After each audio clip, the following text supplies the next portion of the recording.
This is an exclusive excerpt from the Stuph File Program with Peter Anthony Holder. Paul Mason has been a fashion model for quite some time now. He's got a big white beard, often wears red suits, especially at Christmas time, and just like Santa, he often brings joy and happiness to many.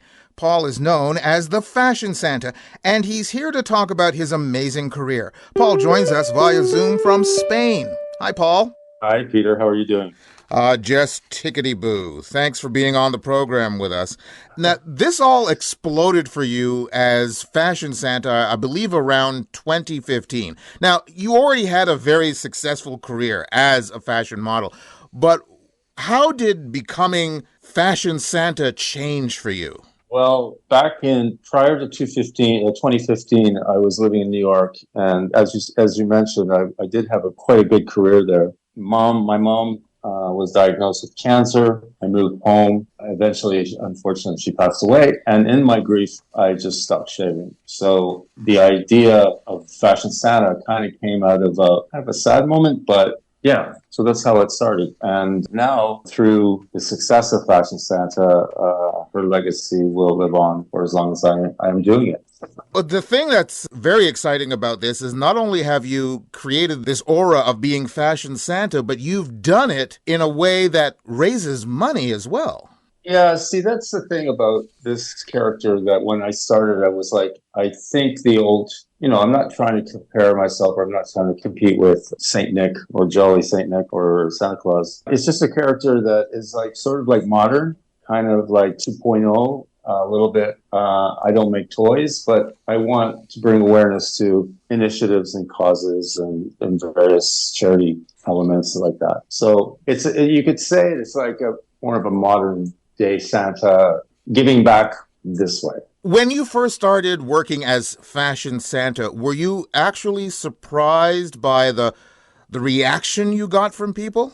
Okay, so this is how it was. And because I'm a little bit older, I didn't understand the viral sensation of what it means to go viral. So when we launched, the local news picked it up, and then the national news picked it up. And then it was just like, oh my goodness, like every news and all the media around the world were picking this story up as the alternative fashion, right, as the alternative Santa. And I was just like, this is not usual, like for me. And so to sum it up, I mean, the success of that story of 2015, we had about, I'm not lying to you here, between 2 and 3 billion impressions.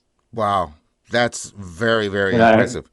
It was every story of every media outlet in every country when it launched, and it took off. Now, again, as I said, you had, up until that time, you had a very successful career as a fashion model, but this thing kind of exploded. What did your friends, what did your colleagues, the people who knew you as just simply Paul Mason, fashion model, what did they say about this new entity of Fashion Santa when it first broke?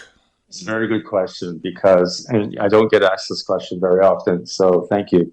They thought it was crazy. My friends and family were all the support. My industry colleagues and my peers, on the other hand, thought it was a little bit off. And maybe, what am I doing standing inside a shopping mall as this guy when you've had such a long career as a model?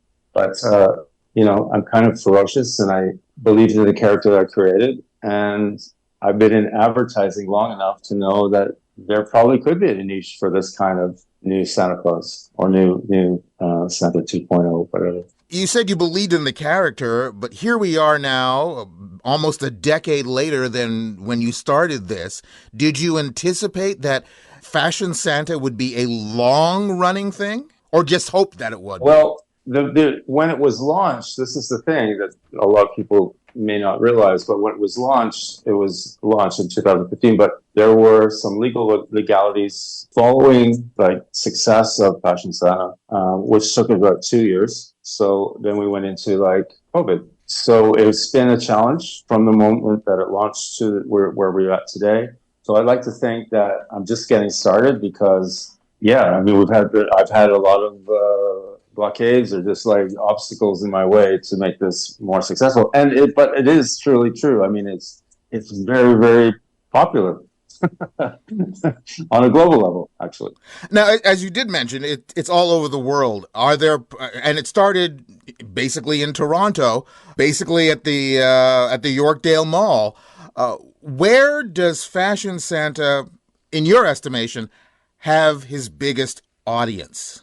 Well, my home audience is obviously a huge support for the character. But I've learned that if you break it down, on social media, it breaks down to different countries, and it seems like Toronto is like a big one. But like I have New York in the UK, I have London, also Mexico and Eastern European countries. Oddly enough, I had a big audience in Russia. So it's like Santa should be. It's global, and it will be. And when the marketing end of that of the brand or the character gets into full steam, it'll be a global brand. Now, of course, the usual Santa usually is in a mall, and kids come up to Santa and ask what they want for Christmas.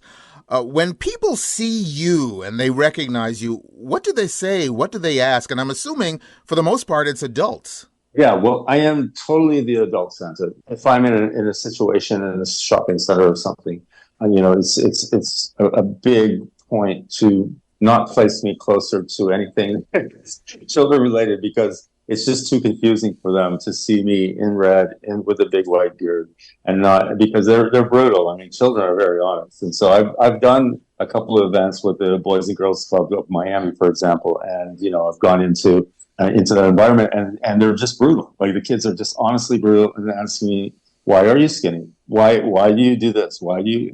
And it's just like I had to have really quick replies. Going back to your question, when I launched in 2015, I did 88 hours of selfies. So I did 11 days at 8 hours a day, and that's a lot of research. That's a lot of comments. That's a lot of experiences. It's a lot of joy, and I could give 15, 20, maybe a minute, 2 minutes of joy to these people that why not? That's what the season's all about. So going back to your question, it's just like, it's just one of those things where people haven't had their photo with Santa for years, and now they can. When you first created the idea of Fashion Santa, again, you had the beard. I'm sure you had it coiffed just the right way when you initially did this. But did you set out to chat with anybody, either from the fashion industry or makeup composition or whatever the case may be, to get the right look for Fashion Santa? Well, going in, I don't know if you know this, but it actually launched in 2014, very, very quietly in 2014. And coming back, I was in 2015, I brought my own crew. So I had the help of a very good stylist in Montreal. And we put together some outfits, but I see my vision is to always see him as a very sleek, very fitted, very stylish kind of, the look is totally mine. I mean, the one thing about Fashion Santa, or the fashion element about this character, is that now I'm wondering if it has to change in a way that fashion changes, or if I just keep on with the same image and the same kind of look. I mean, fashion changes so quickly, and trends set in, and they're trends. I haven't decided about where that, if the look evolves or the look stays strong the way it is. Well, again, your career was very successful before that, and I'm sure that your mother was very, very proud of the career that you had at that point. But what would she say about Fashion Santa, especially considering it was born out of her honor, kind of?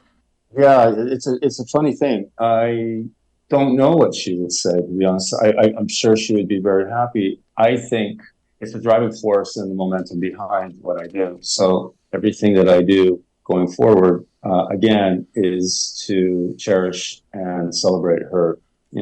So what better way? I mean, you just have the love of your mother behind you, I guess. How much would you say you've raised, or is that something you even know?